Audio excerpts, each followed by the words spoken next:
Cooperative federalism, ठीक है। इसको थोड़ा समझिएगा आपकी क्या है ये अवधारणा। अभी मैं क्या है वो नहीं बतला रहा हूं, पहले समझाने का प्रयास कर रहा हूं। अमेरिका का एक एग्जाम्पल लेता हूं और कोऑपरेटिव फेडरलिज्म को पहले समझाता हूं। इनफैक्ट 4 जुलाई 1776 जब अमेरिकी स्वतंत्रता संग्राम की शुरुआत हुई है, मैं तब पर जा रहा हूं। हुआ ये कि अमेरिका में ब्रिटेन के कई कॉलोनीज थे। कॉलोनीज समझते हैं? अमेरिका में ब्रिटेन के कई उपनिवेश थे।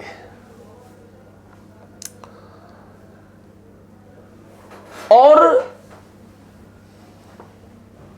इसको आपको बहुत डिटेल में पढ़ने की जरूरत नहीं है कि कॉलोनीज ने क्यों स्वतंत्रता संग्राम की घोषणा की। जो भी कारण रहा हो,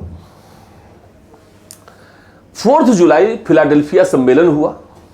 इन सारे उपनिवेशों के प्रतिनिधि एक जगह इकट्ठा हुए और इन्होंने यह निर्णय लिया कि हम सभी ब्रिटेन से अपनी स्वतंत्रता की घोषणा करते हैं।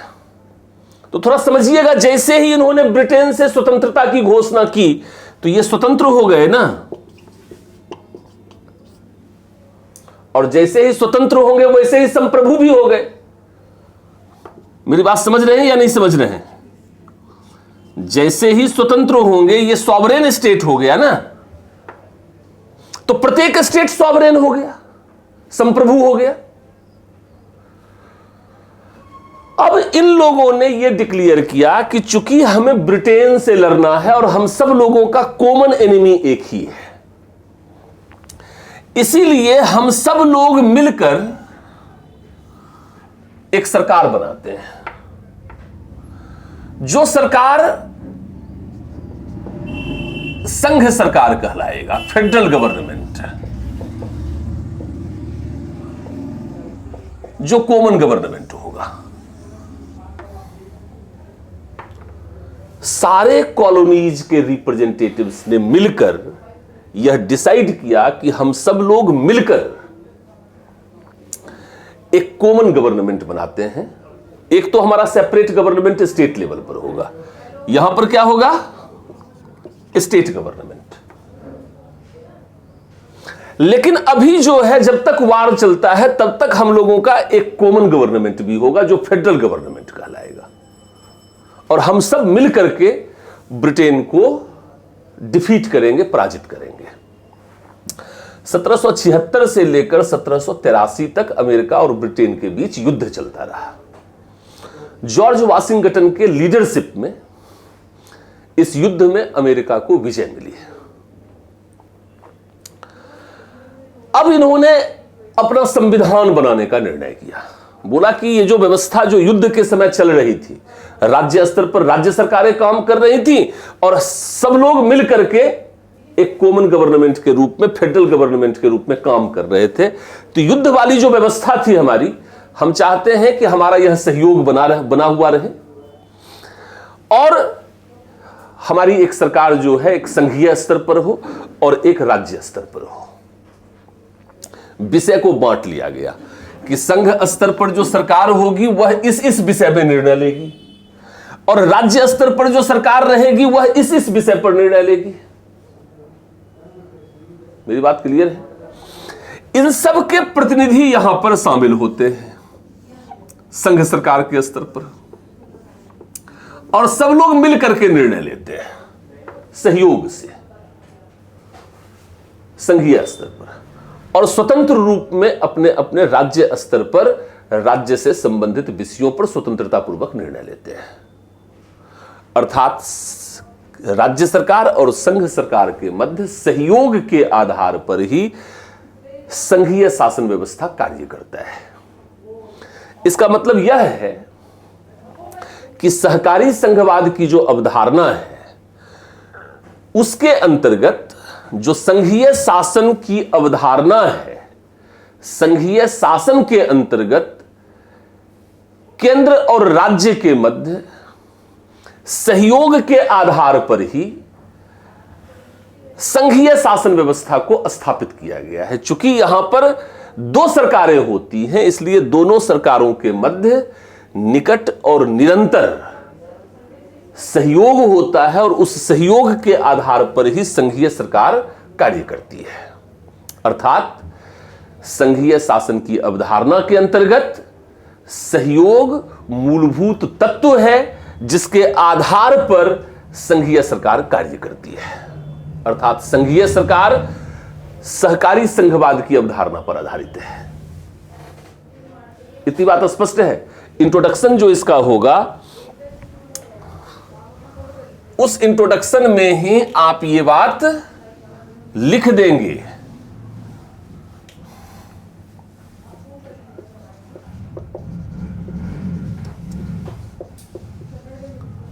भूमिका परिचय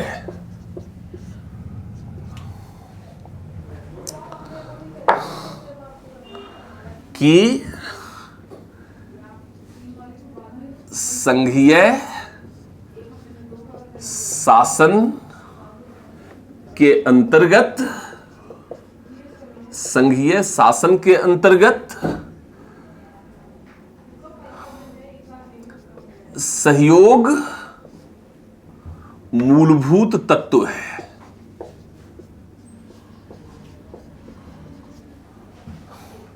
In federal system of government, cooperation is basic element.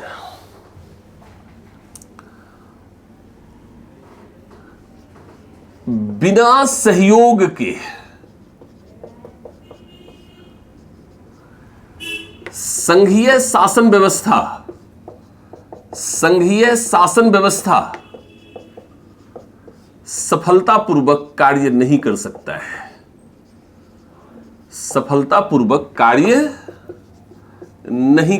है। Without cooperation federal system of government can't be run successfully. बिना सहयोग के संघीय शासन व्यवस्था सफलतापूर्वक कार्य नहीं कर सकता है। चूंकि इस शासन व्यवस्था में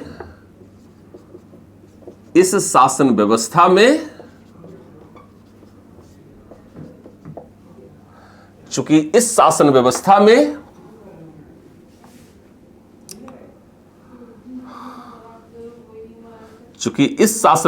में दो स्तर पर सरकारें विद्यमान होती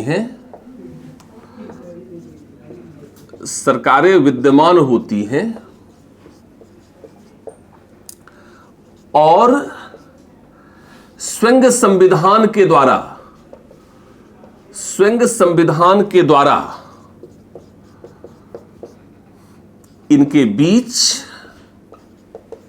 शक्तियों का विभाजन किया जाता है।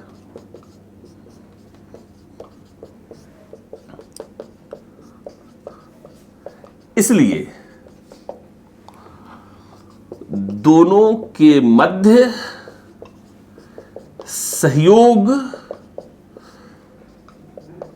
के माध्यम से ही शासन व्यवस्था को सुचारू रूप से संचालित किया जा सकता है, अन्यथा नहीं।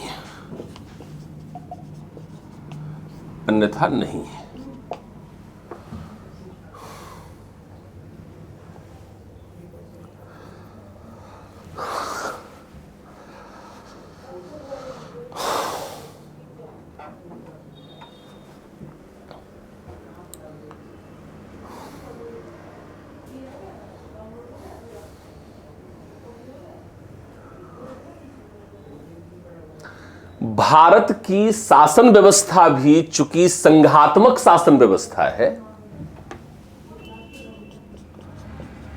भारत की शासन व्यवस्था भी शासन व्यवस्था भी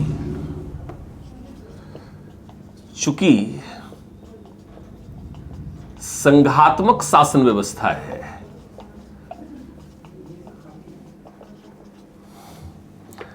अतः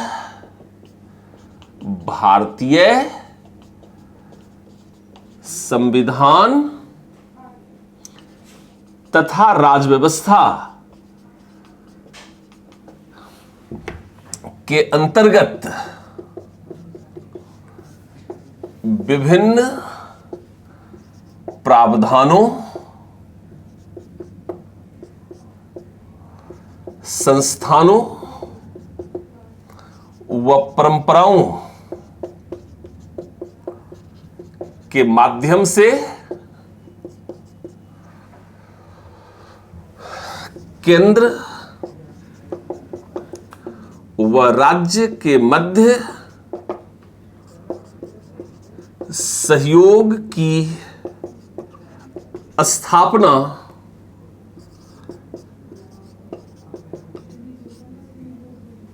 के प्रयास व पहल किए गए हैं तथा आज भी वर्तमान में कई ऐसे पहल व प्रयास किए जा रहे हैं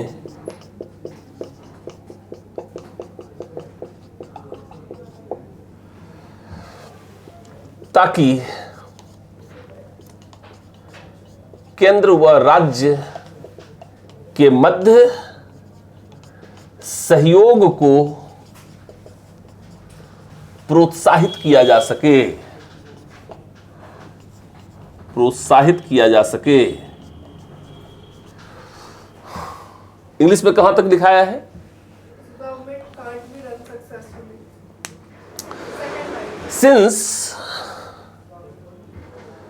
Since in this system of government on dual level government established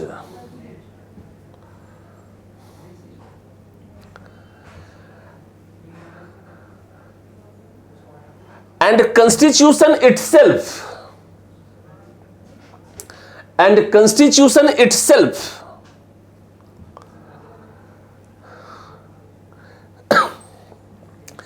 divide the powers between center and state.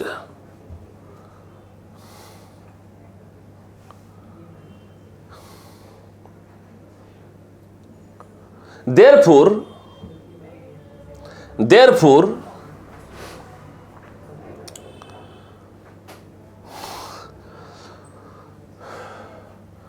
through cooperation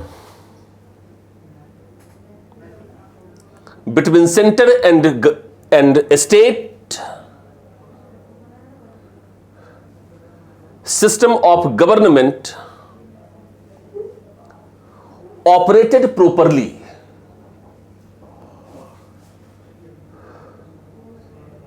Otherwise not.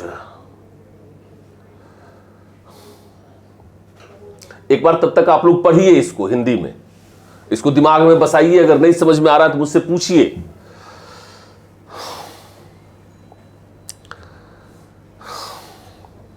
Since Indian system of government is also basically federal,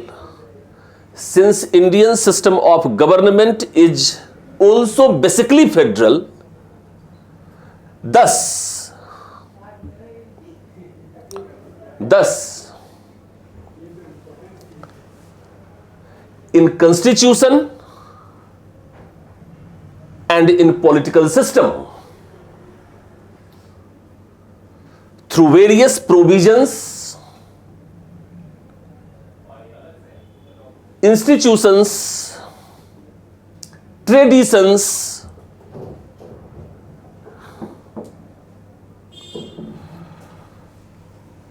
cooperation established between center and state, through various provisions, institutions, traditions, cooperation established between center and state.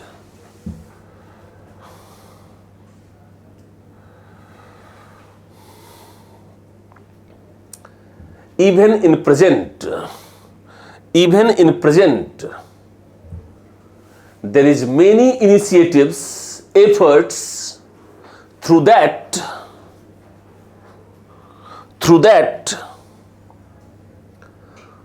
cooperation between center and state promoted. Cooperation between center and state promoted. पढ़ा इसको एक बार, भूमिका समझ में आ गया है। देखिए, ये हमने एक प्रारूप आपको दिया है, ये हमने एक कॉन्सेप्ट दिया है। आप इसमें अपनी मौलिकता का भी समावेश कर सकते हैं। कॉन्सेप्ट ये है, आपकी अभिव्यक्ति अपनी हो सकती है, आपका अपना अंदाज अपने आप को अभिव्यक्त करने का हो सकता है। कुल मिलाकर के शुरुआत ऐसे करेंगे। इस शुरुआत के पश्चात जो मेन बॉडी है आंसर की, उसमें क्या क्या पॉइंट्स रहेंगे वो मैं आपको बतलाता हूं। वो आपको मेंशन करना रहेगा पॉइंट वाइज, और उसको थोड़ा डेवलप करना रहेगा। उत्तर की जो मुख्य संरचना होगी, जो मेन बॉडी होगा, उसमें कौन कौन से पॉइंट्स आएंगे ये मैं आपको बतलाता हूं। देखिए,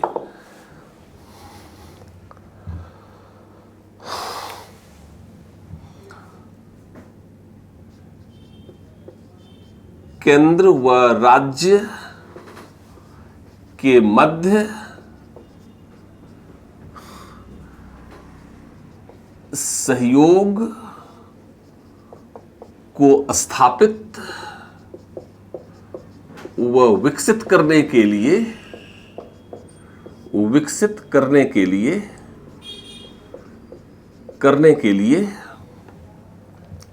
केंद्र व राज्य के मध्य सहयोग को स्थापित व विकसित करने के लिए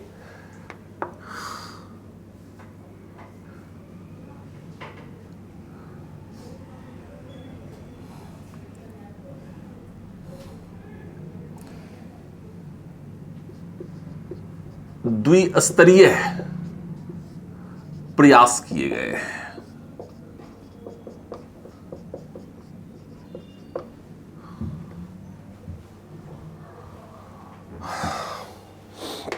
In order to establish and develop the element of cooperation,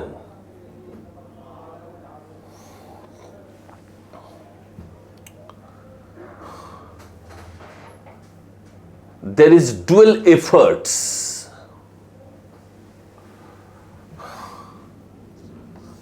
पहला एफर्ट किया गया संविधान के द्वारा,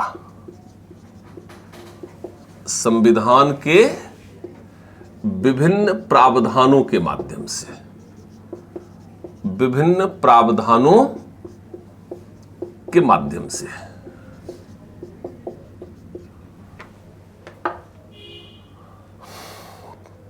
Constitution itself established cooperation between center and state. और दूसरा, भारतीय राज्य व्यवस्था के अंतर्गत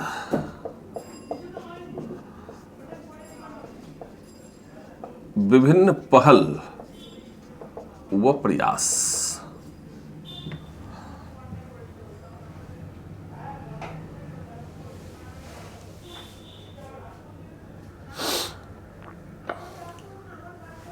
एक तो संविधान के माध्यम से जो प्रावधान किए गए हैं उसको आपको बतलाना है, दूसरा जो अन्य पहल किए गए हैं उसको आपको बतलाना है। यहां पर संविधान के द्वारा जो प्रयास किए गए हैं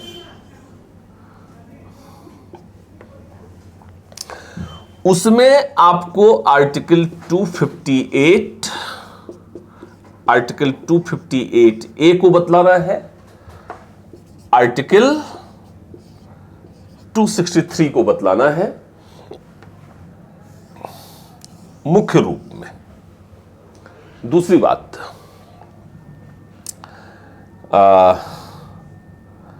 सातवीं अनुसूची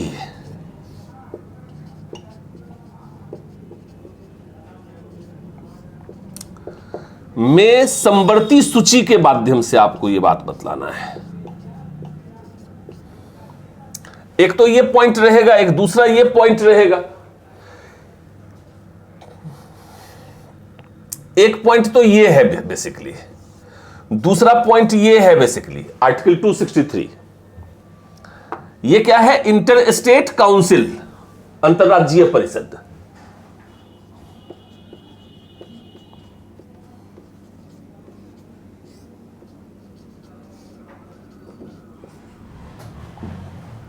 सातवीं अनुसूची में समवर्ती सूची पर बात करेंगे, concurrent list of 7th schedule.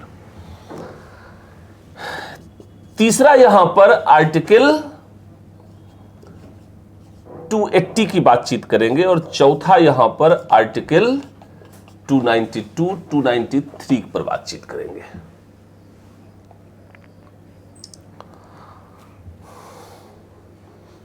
Clear है मेरी बात? इसको डिटेल में मैं थोड़ा बतलाऊंगा, एक्सप्लेन करूंगा, लेकिन इतने पॉइंट्स कवर होंगे। यहां पर हमें क्या क्या चीज डिस्कस करना है? तो यहां पर फर्स्ट पॉइंट हमें डिस्कस करना है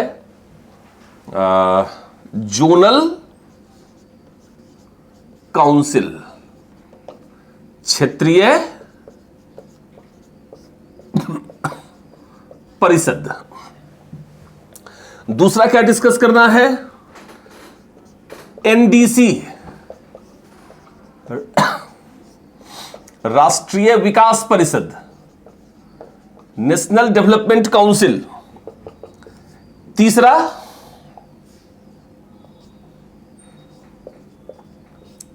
नीति आयोग 2015। चौथा जीएसटी 2017 ना? हाँ?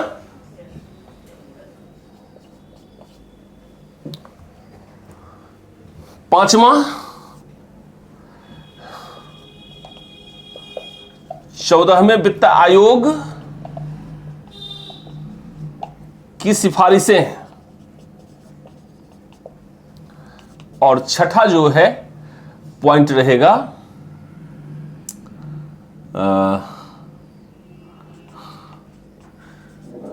राजनीतिक प्रशासनिक स्तर पर विभिन्न सम्मेलन। ये सबको मैं एक्सप्लेन करूंगा, आपको समझ में आएगा, बट पॉइंट्स में बता रहा हूं कि इतने सारे पॉइंट्स आपको डिस्कस करने रहेंगे। अगर आप चाहते हैं कि आपको पूरा का पूरा अंक मिले, लोग सभी पॉइंट्स को डिस्कस नहीं करते हैं। होता यह है, आपको मार्क्स क्यों नहीं अच्छा मिलता है? क्योंकि कहीं ना कहीं पॉइंट्स लैक करते हैं। एक आध दो पॉइंट्स के आधार पे आप आंसर को लिखने का प्रयास करते हैं, सारे पॉइंट्स को कवर नहीं कर पाते हैं। जिस दिन सारे पॉइंट्स कवर करेंगे आपको मार्क्स अच्छा मिलेगा। ये आप खुद भी समझ रहे होंगे। जब मैं आपको प्रेजेंट कर रहा हूं तो आपको लग रहा होगा कि जब आप लिखते होंगे तो सारी चीजों को नहीं लिखते होंगे, एक दो पॉइंट्स ही आप रेज करते होंगे। अब मैं इसको थोड़ा डिटेल में समझा देता हूं, इसको भी थोड़ा डिटेल में समझा देता हूं।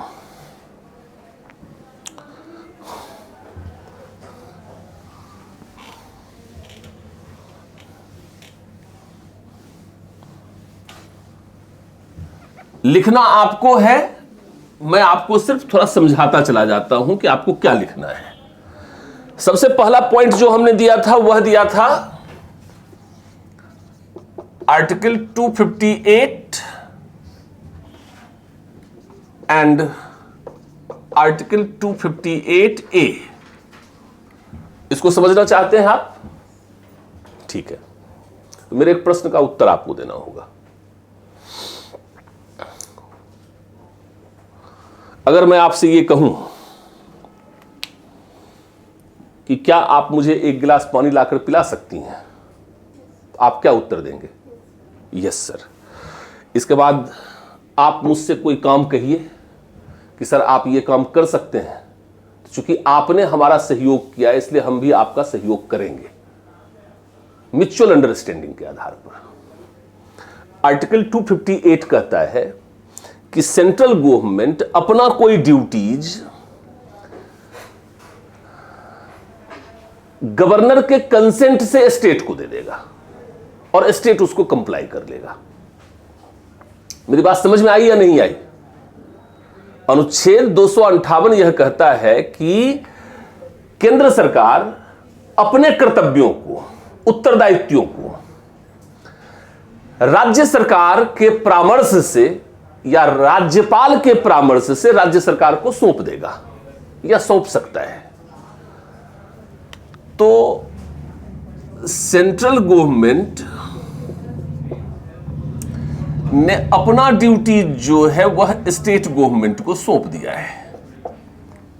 आर्टिकल 248 के अंतर्गत 258 के अंतर्गत अर्थात केंद्र सरकार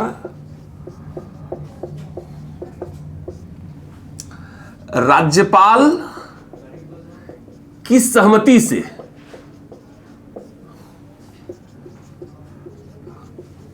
अपना कर्तव्य व कार्य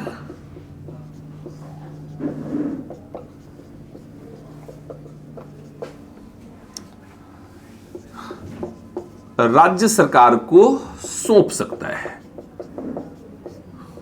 देखिए, म्यूचुअल अंडरस्टैंडिंग है या नहीं है? मैंने राज्यपाल की सहमति से ही ऐसा करेगा, मतलब जोर जबरदस्ती नहीं, कंपेल नहीं करेगा। अगर राज्य सरकार सहमत है, राज्यपाल सहमत है तो ठीक है, नहीं सहमत है तो कोई बात नहीं। यह आर्टिकल 258 कह रहा है और 258 कह रहा है 258A कि इसी प्रकार राज्य सरकार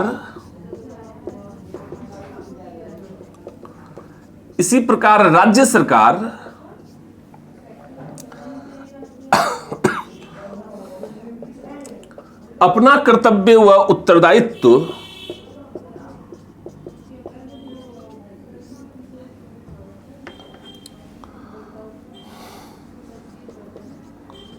राष्ट्रपति की सहमति से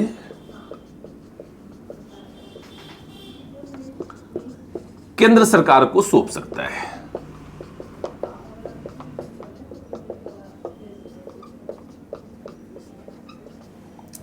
मेरी बात क्लियर है या नहीं?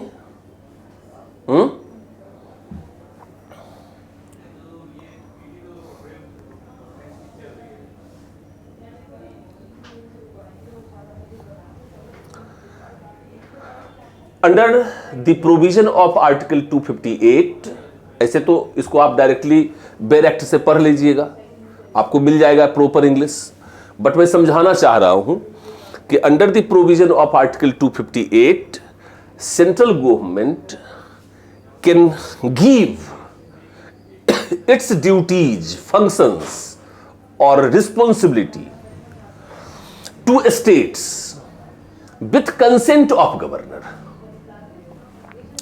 and on the same pattern state government can give its duties, functions or responsibilities to central government with consent of president of India।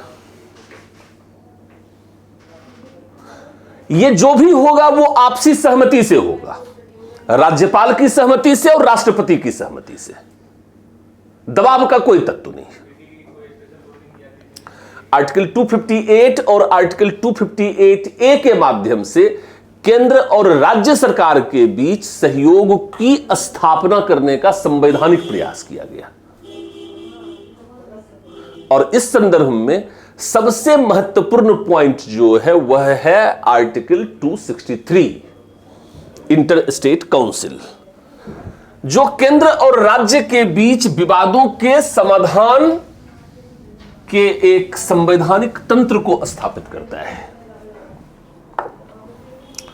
Second point हमारा है आर्टिकल 263 में के अंतर्गत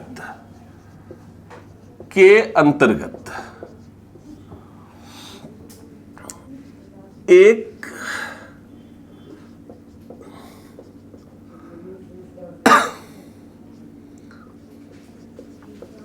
अंतर्राज्यीय परिषद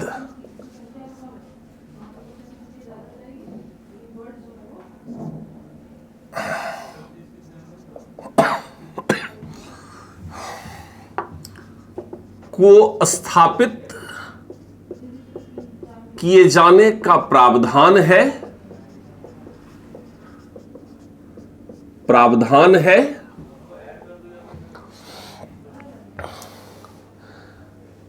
जो केंद्र और राज्य के मध्य जो केंद्र व राज्य के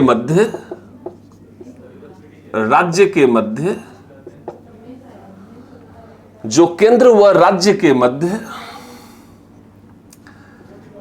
विवादों के समाधान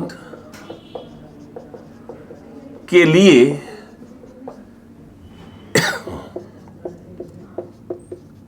एक संवैधानिक तंत्र की स्थापना का प्रावधान करता है।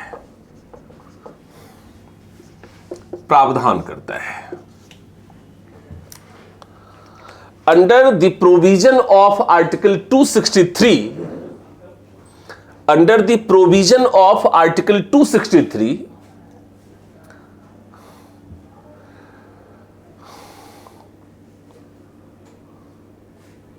Interstate Council, there is a provision to establish Interstate Council.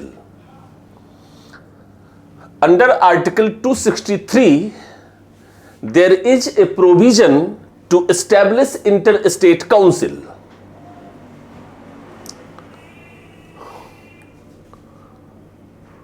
Which establishes a constitutional mechanism to resolve the dispute between center and state.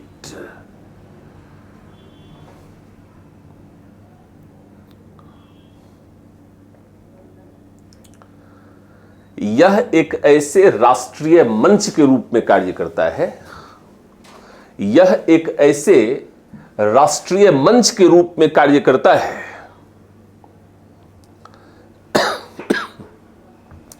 यह एक ऐसे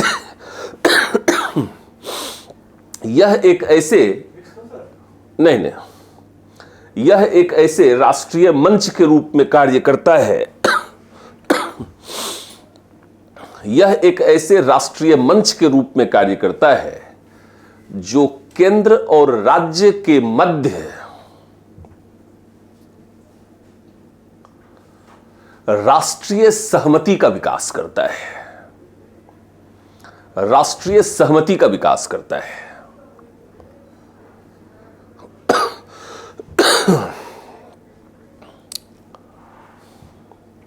It works as a such platform.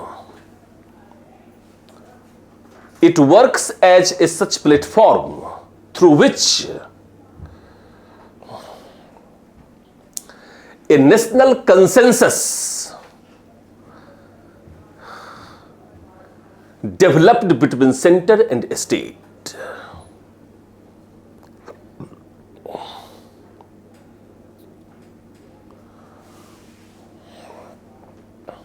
Clear है मेरी बात? आर्टिकल 263 को second point में लिखेंगे और इसके बाद हमने कहा था कि जो थर्ड पॉइंट है इसमें आपको समवर्ती सूची पर लिखना चाहिए। तो समवर्ती सूची पर आप लिख सकते हैं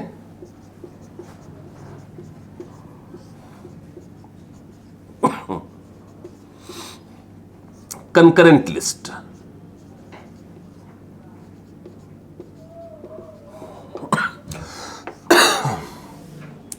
इस पर